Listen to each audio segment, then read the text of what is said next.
আমার মাথায় তো এটা ঢুকে না, পাবলিকের কি দেখি 100% হুমকি তো অবশ্যই। তাহলে আমি তো বেডরুমে কেন বলো? আমি যেমন কালকে আমি একটা আমার বেডরুমে আমি একটা ছবি দিই। নতুন ছবি গত ঈদের, হ্যাঁ আমি দিচ্ছি। এবং আমি আমার প্রোডিউসার যে ছবিটা বানাইছি, যে প্রোডিউসার আমি তাকে বলছি যে আপনি যে ছবিটা বানাইলেন আপনি সিনিয়র প্রোডিউসার, ওনার দুজন পার্টনার করে বানাইছেন। ছবিটার নাম হলো ইনসাফ।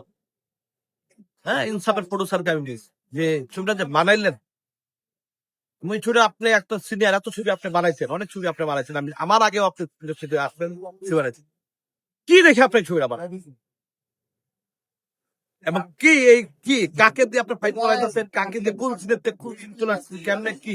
হ্যাঁ, আমার মাথায় তো এটা ঢুকে না, তো পাবলিকের কি দেখি?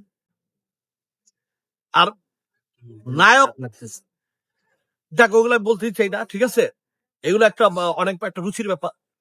হ্যাঁ, আমি মনে করি রুচির পুজো এখন রুচির দিন মুক্তি আসলে রুচির দিন দুর্ভিক্ষই আমাদের ফিল্ম ইন্ডাস্ট্রি মানে। আমরা মাঝে মধ্যে একটা জিনিস বলবো, ইন্ডাস্ট্রিতে কোনো সমালোচনা হলেই সেখানে আপনার না থাকে